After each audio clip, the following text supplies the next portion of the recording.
मेरे चैनल को सब्सक्राइब करें तथा घंटी को दबाएं और नई वीडियो का मैसेज पाएं। जय श्री राम महाराज जी। जय श्री राम। मैं पूछना चाहता हूँ कि अक्षय तृतीया पड़ रही है, वो कैसी पड़ रही है और कब पड़ रही है?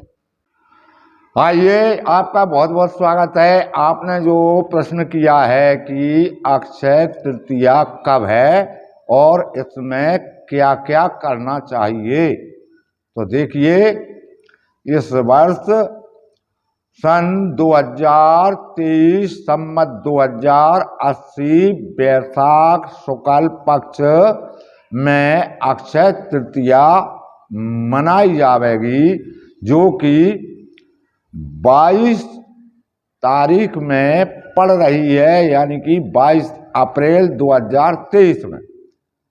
तो इस दिन शनिवार होने के कारण और इस दिन शुक्रदेव जो है उसी वृष राशि पर विराजमान है, जो कि उनके स्वामी भी हैं, और मेष राशि पर चतुर्ग्रही योग बना हुआ है। अच्छे संयोग में इस वर्ष अक्षय तृतीया मनाई जा रही है। रही बात पूजन की, तो आप इस दिन पूजन 8 बजे के बाद ही कर सकते हैं। अक्षय तृतीया के दिन क्या करना चाहिए, सुनिए। अगर आपको धन संपत्ति कमाते हैं और आपके घर में बरकत नहीं हो रही, लक्ष्मी स्थिर नहीं रहती, चली जाती है, तो अक्षय तृतीया के दिन आपको मिट्टी के 5 कलश लाना है।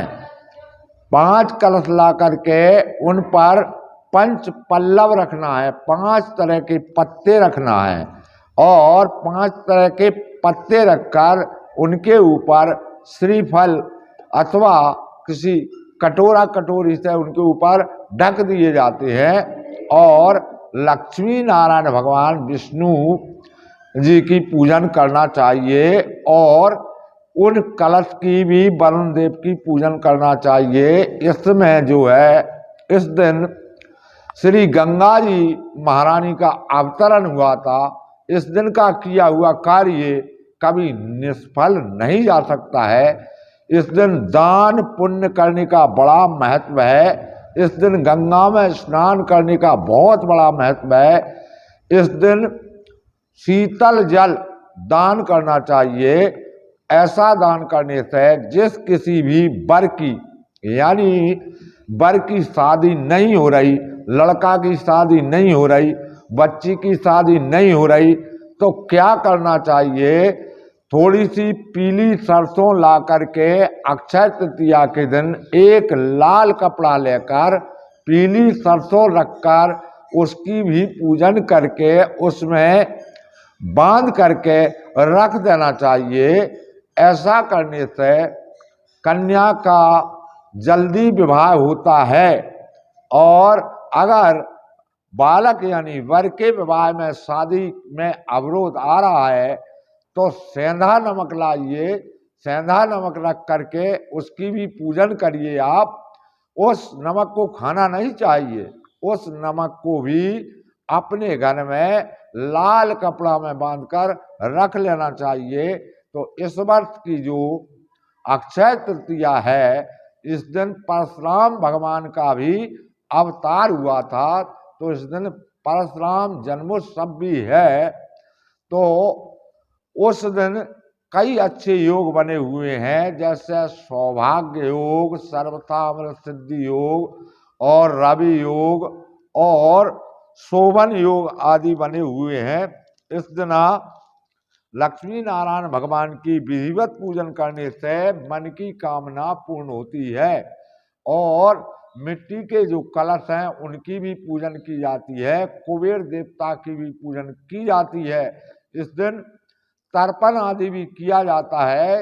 इसके तर्पण करने से जिनके घर में पितृ दोष लगा हुआ है, पितृ दोष के कारण घर के कार्य में बाधा आ रही है, वो बाधाओं से भी इस दिन की पूजा करने से मुक्ति प्राप्त होती है।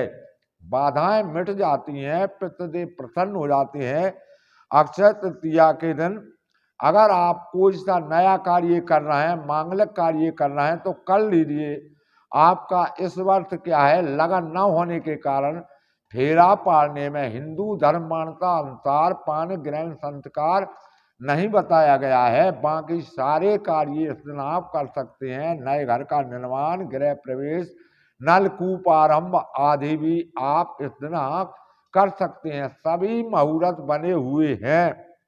तो इस दिन गंगा जी में स्नान नहीं कर पाए तो आप थोड़ा सा जल, गंगा जल अपने स्नान के बाल्टी में डालकर स्नान करें और अक्षय तृतीया के दिन भूखे को भोजन कराएं, गरीब की मदद करें। इस दिन दान पुण्य करने का अक्षय पुण्य प्राप्त होगा। आपका वो पुण्य कभी मिटने वाला नहीं है, वो आगे चलकर आपको अवश्य मिल जाएगा। तो ये अक्षय तृतीया के मैंने आपको उपाय बताए। नए नए पत्ते, वर के पत्ता, पीपल के पत्ता, आम के पत्र और केला के पत्र आदि रख करके कलश के ऊपर रख करके ठंडे जल की व्यवस्था करके इस दिन से ठंडा जल भी पीना चाहिए।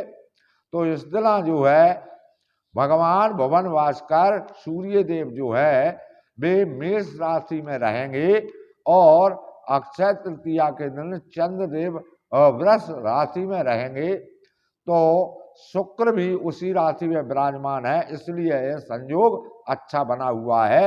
आप अवश्य अक्षय तृतीया के दिन मैंने बताए हैं वे कार्य अवश्य करें ताकि आपके घर में लक्ष्मी विराजमान रहे, पैसा घर में रहे, लक्ष्मी घर में रहे तथा वर कन्या यानी कोई भी है उसका भी विवाह हो जाए।